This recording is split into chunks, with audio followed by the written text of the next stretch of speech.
A China é um continente em si mesma, um continente incompreendido de história milenar que está a caminho de se tornar a primeira potência econômica mundial.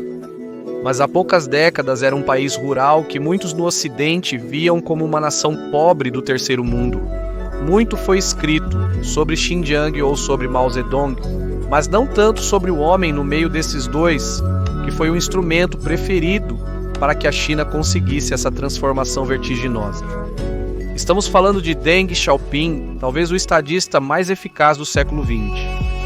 Entre aqueles que clamavam pela ocidentalização da China e aqueles que aspiravam manter sua tradição, e com o peso da grande fome chinesa, Deng Xiaoping foi o arquiteto das reformas que acabaram com a China ancestral e a posicionam hoje no topo do capitalismo mundial, e ao contrário da União Soviética, ele fez isso sem a necessidade de perturbar o implacável, mas estável sistema político desta nação gigantesca. Hoje vamos conhecer a vida de Deng Xiaoping. Olá, Reinaldo Carrillo, bem-vindos à nova enciclopédia. Curtas, ative o sininho, deixe comentários e apoie-nos no Patreon para continuarmos trazendo conteúdo de qualidade. Deng Xiaoping, nascido com o nome de Deng Xiansheng, nasceu em 22 de agosto de 1904 na província de Sichuan. A família de Deng fazia parte do povo Hakka, um subgrupo étnico chinês minoritário bem diferenciado dos Han, o grupo étnico majoritário da China. Deng Xiaoping nasceu nos últimos anos da era imperial da China. Sob a dinastia Qin, a China vivia o que mais tarde foi chamado de século da humilhação, um período de fragmentação interna deste país, com sucessivas intervenções e derrotas da nação chinesa frente a potências ocidentais, como o caso das famosas Guerras do Ópio.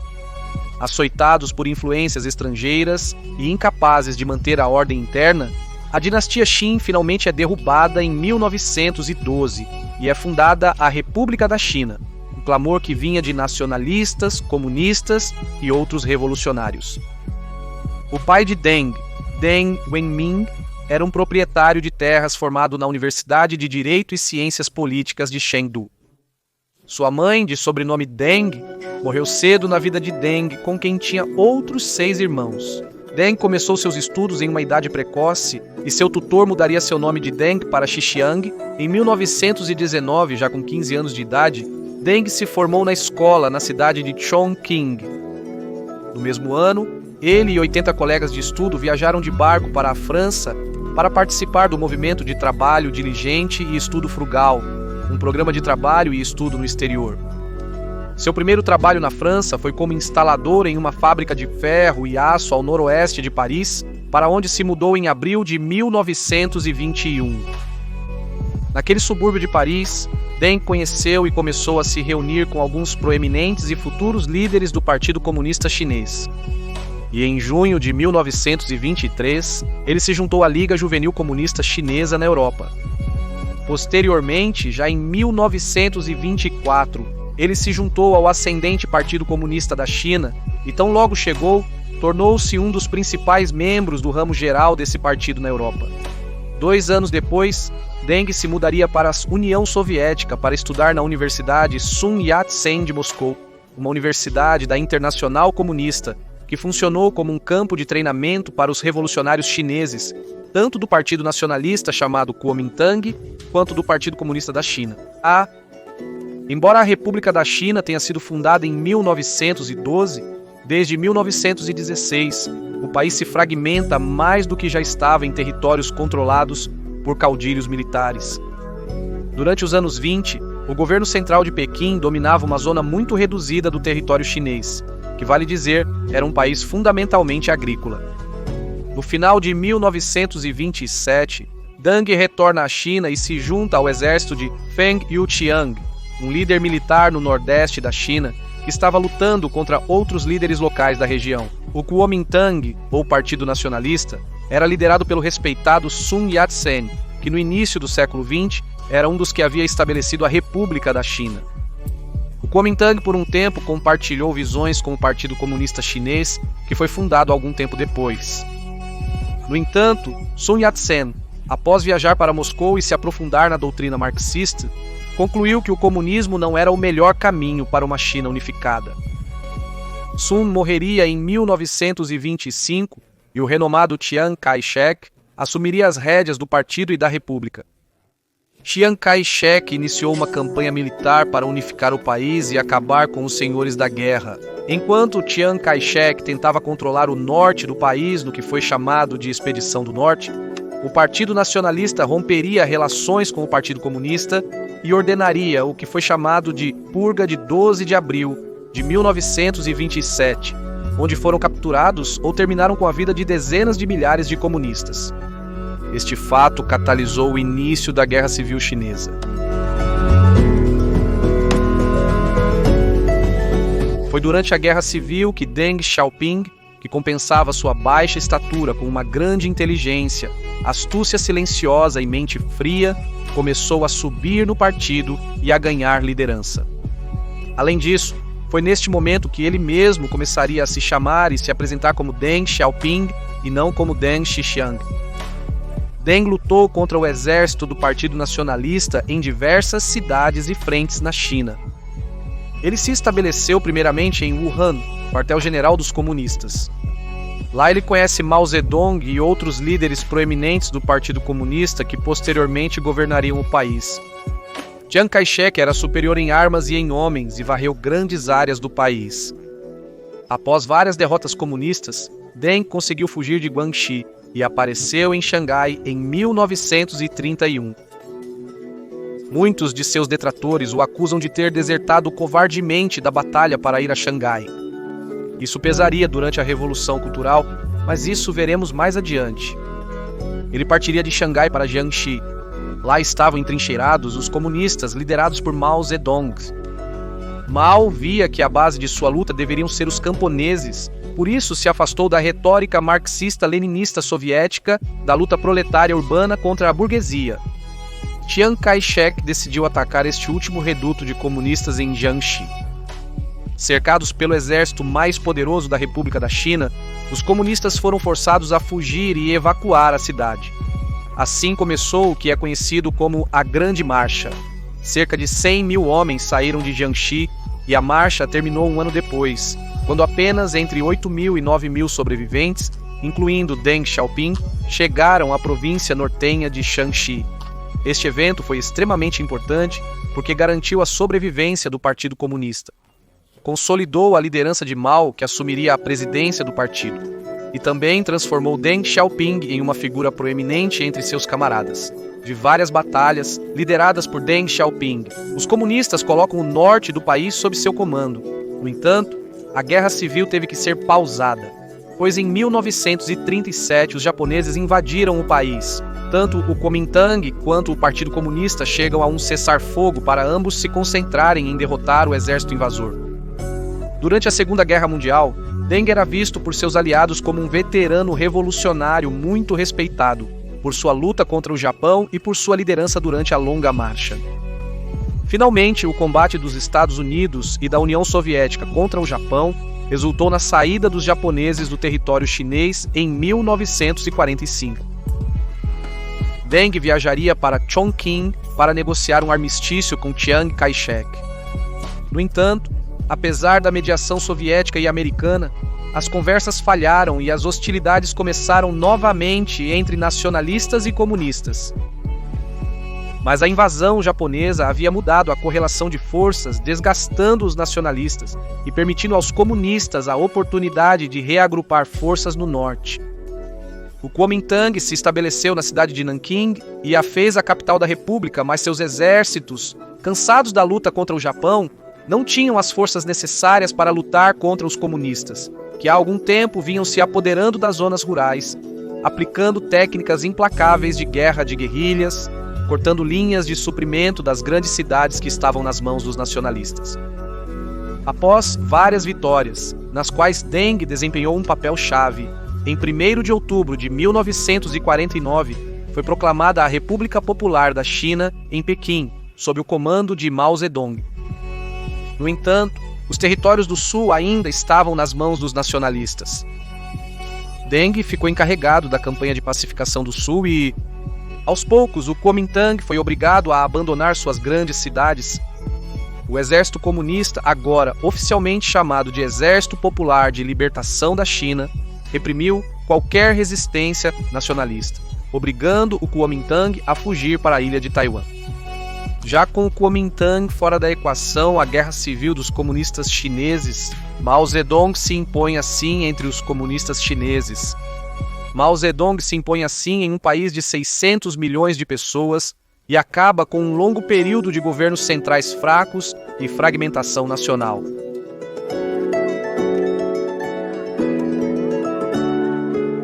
Deng Xiaoping, após um curto período como prefeito de Chongqing, retorna a Pequim em 1952 para assumir os cargos de vice-primeiro-ministro e vice-presidente da Comissão de Economia e Finanças. No seio do Partido Comunista havia um debate entre aqueles que rejeitavam mudar bruscamente a cultura tradicional do povo chinês e aqueles que consideravam o ocidental. Deng sempre foi partidário dos segundos, o ocidental.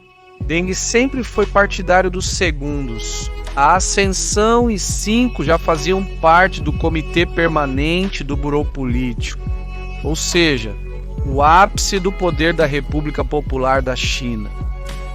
No entanto, Mao começa a vê-lo como uma ameaça à sua figura, e as discrepâncias entre ambos começaram a surgir durante a crise econômica e o chamado processo do Grande Salto Adiante.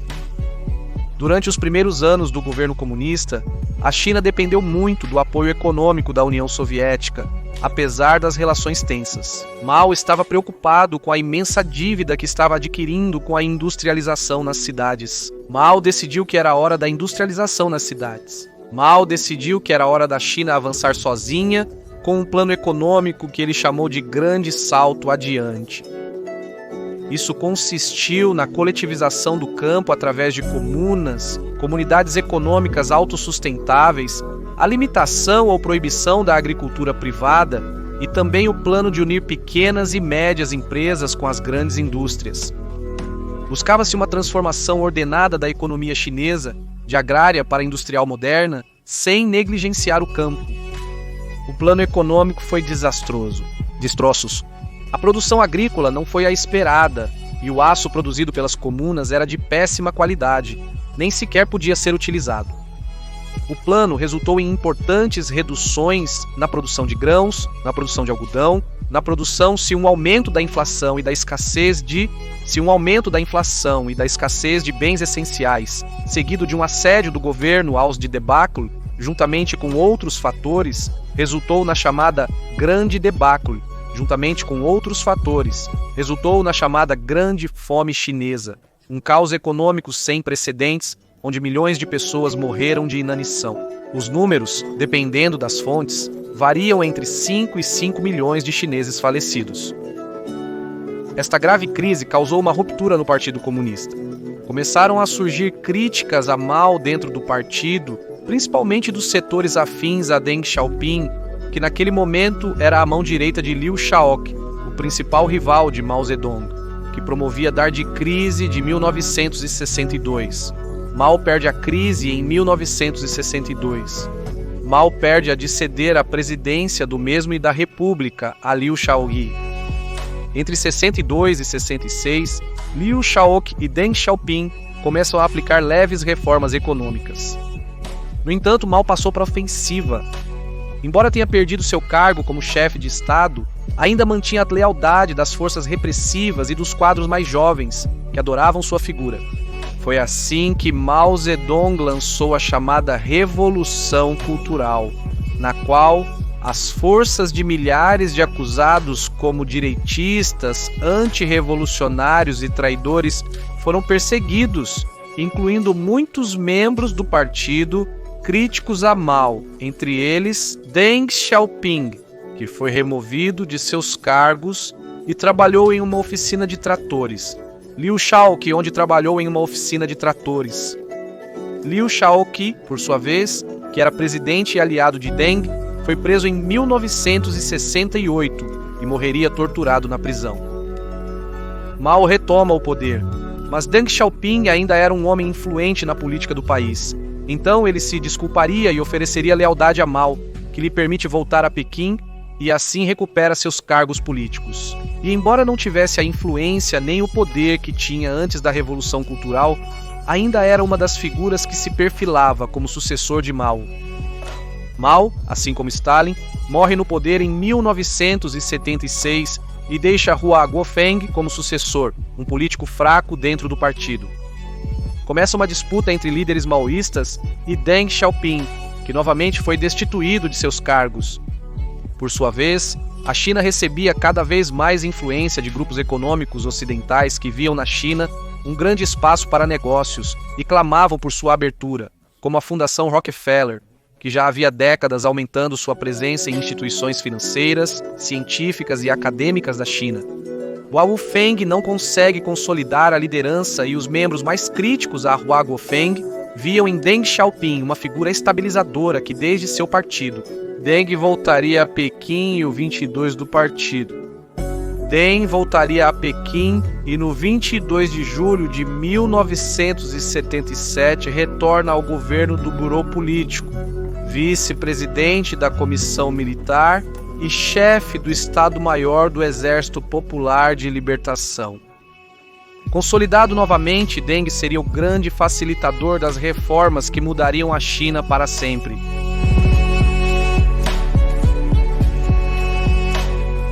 Embora quem ostentava formalmente os principais cargos no partido e na República durante 1978 era Hua Zhufeng, Deng era o chefe de Estado de fato. Contava com o apoio do Burô e das Forças Armadas e era quem exercia o poder de maneira direta. Uma vez lá, Deng impulsionaria um plano econômico e político que mudaria o destino da China. Deng 4 modernizações da agricultura, a indústria na defesa nacional, 4 modernizações da agricultura, a indústria, a defesa nacional e a ciência e tecnologia. As primeiras reformas foram direcionadas para a agricultura, essa era a prioridade naquele momento. Deng começou acabando com a coletivização maoísta e aplicou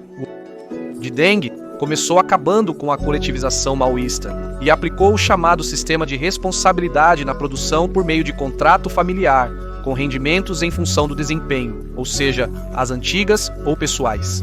Os camponeses agora podiam ficar com o que produziam pessoalmente, e pagar uma porção ao Estado. Apenas essa medida aumentou a produção em níveis notáveis, também aumentou os níveis de vida de milhões de agricultores e estimulou a indústria rural. Para 1984, a produção de grãos já havia aumentado 56%. Outra das reformas mais importantes foi a criação de zonas econômicas especiais para empresas estrangeiras, que estariam isentas de muitas das regulamentações do Estado.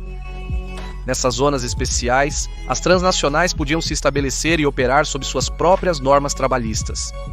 Isso deu origem ao famoso Made in China, que possibilitou a transferência de várias indústrias e manufaturas americanas e do mundo para a China para aproveitar a mão de obra barata, criando uma dinâmica econômica que foi denunciada por alguns como pseudo-escravista por suas condições de trabalho. O fato é que a aplicação dessas políticas provocou o crescimento econômico do país em muitos aspectos, mas principalmente em termos de produção tecnológica, de bens e serviços e em exportações. Isso era conhecido como um país, dois sistemas, e é importante mencionar que chamada um país, dois sistemas, e é importante mencionar que, também influenciado pelas políticas malthusianas de controle de natalidade no Ocidente, Deng Xiaoping institui a famosa política do filho único, que resultou que no século XXI a China está enfrentando um sério problema de envelhecimento demográfico. É muito notável que, apesar da abertura econômica, Deng Xiaoping não quis nem precisou aplicar uma abertura a nível de estrutura política. Diferente do que ocorreu na União Soviética, ele soube aplicar todas essas reformas liberalizantes na economia sem abrir novos espaços de poder e sem ocidentalizar o sistema político unipartidário que permaneceu inalterado durante todos esses anos até hoje. Apesar das fundamentais: 1. Perseverança no caminho socialista. 2. Perseverar nos fundamentos. 1. Perseverança no caminho socialista. 2. Perseverança na ditadura democrática popular. 3. Perseverança na direção do Partido Comunista. E 4. Perseverança no marxismo-leninismo e no pensamento de Mao Zedong. Além de fortalecer a indústria rural agrícola e os investimentos estrangeiros, as reformas iniciais também conceberam fortalecer a indústria nas cidades. O governo central deu certas liberdades à empresa privada para operar e, além disso, descentralizou parcialmente o sistema de preços estabelecido pelo governo. Isso provocou o desaparecimento dos racionamentos da época maoísta. A produção industrial aumentou, as empresas privadas começaram a crescer e, além disso, o setor de serviços começou a se expandir no país. O crescimento econômico da China, com Deng Xiaoping, permitiu ao país também assumir um lugar muito mais proeminente no cenário internacional. O Ocidente queria investir e fazer negócios na nação. Após anos de isolamento, os Estados Unidos passam a reconhecer a República Popular da China e até visitam em Washington o presidente Jimmy Carter e, posteriormente, visitam as sedes de importantes empresas transnacionais nesse país, deixando claro as novas prioridades econômicas para o desenvolvimento comercial e tecnológico da China. Da mesma forma, essa posição de força permitiu-lhe negociar com o Reino Unido de Margaret Thatcher a devolução de Hong Kong e com Portugal a devolução de Macau, sob a lógica de um país, dois sistemas. Durante a década de 80, Deng continuou aprofundando a liberalização gradual e controlada da economia, fiel ao seu estilo calculista. Contudo, esse processo econômico apresentou seus problemas. No final dos anos 80, ocorreu um desequilíbrio macroeconômico com altas taxas de inflação, que provocou uma crise política com os protestos na praça de Tiananmen em 1989. O governo de Deng controlou rapidamente e violentamente os protestos com o exército. Essa repressão e os milhares de mortos que supostamente deixou para trás representou um pequeno revés político e diplomático para o governo chinês. No entanto, Deng controlou a situação e manteve a profundização do crescimento econômico do país. Já nos anos 90, um idoso Deng havia oficialmente deixado seus cargos no partido, embora continuasse liderando nas sombras contra outros rivais políticos. Em 92, ele reabriu a Bolsa de Xangai, que hoje é uma das mais importantes do mundo, e a Bolsa de Shenzhen. Durante esta década, os líderes que o seguiram, fiéis a Deng, aplicaram uma rápida privatização de empresas, reduziram as regulamentações estatais sobre o investimento privado e aderiram à Organização Mundial do Comércio, após a inspeção à Organização Mundial do Comércio. Após a inspeção do Sul, Deng Xiaoping se retirou da vida pública e adoeceu de mal de Parkinson. Deng Xiaoping faleceria em 19 de fevereiro de 1997, aos 92 anos de idade. Desde as reformas empreendidas por Deng Xiaoping, o crescimento econômico da China tem sido rápido e sustentado. Economistas e organizações internacionais estimam um crescimento do produto interno bruto da China de 9,5% ao ano desde o período de 1978, quando Deng assumiu o poder, até 2005.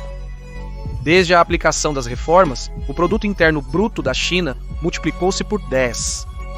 Estima-se que as medidas de Deng Xiaoping retiraram dos medidores de pobreza ocidentais entre 500 e 800 milhões de chineses.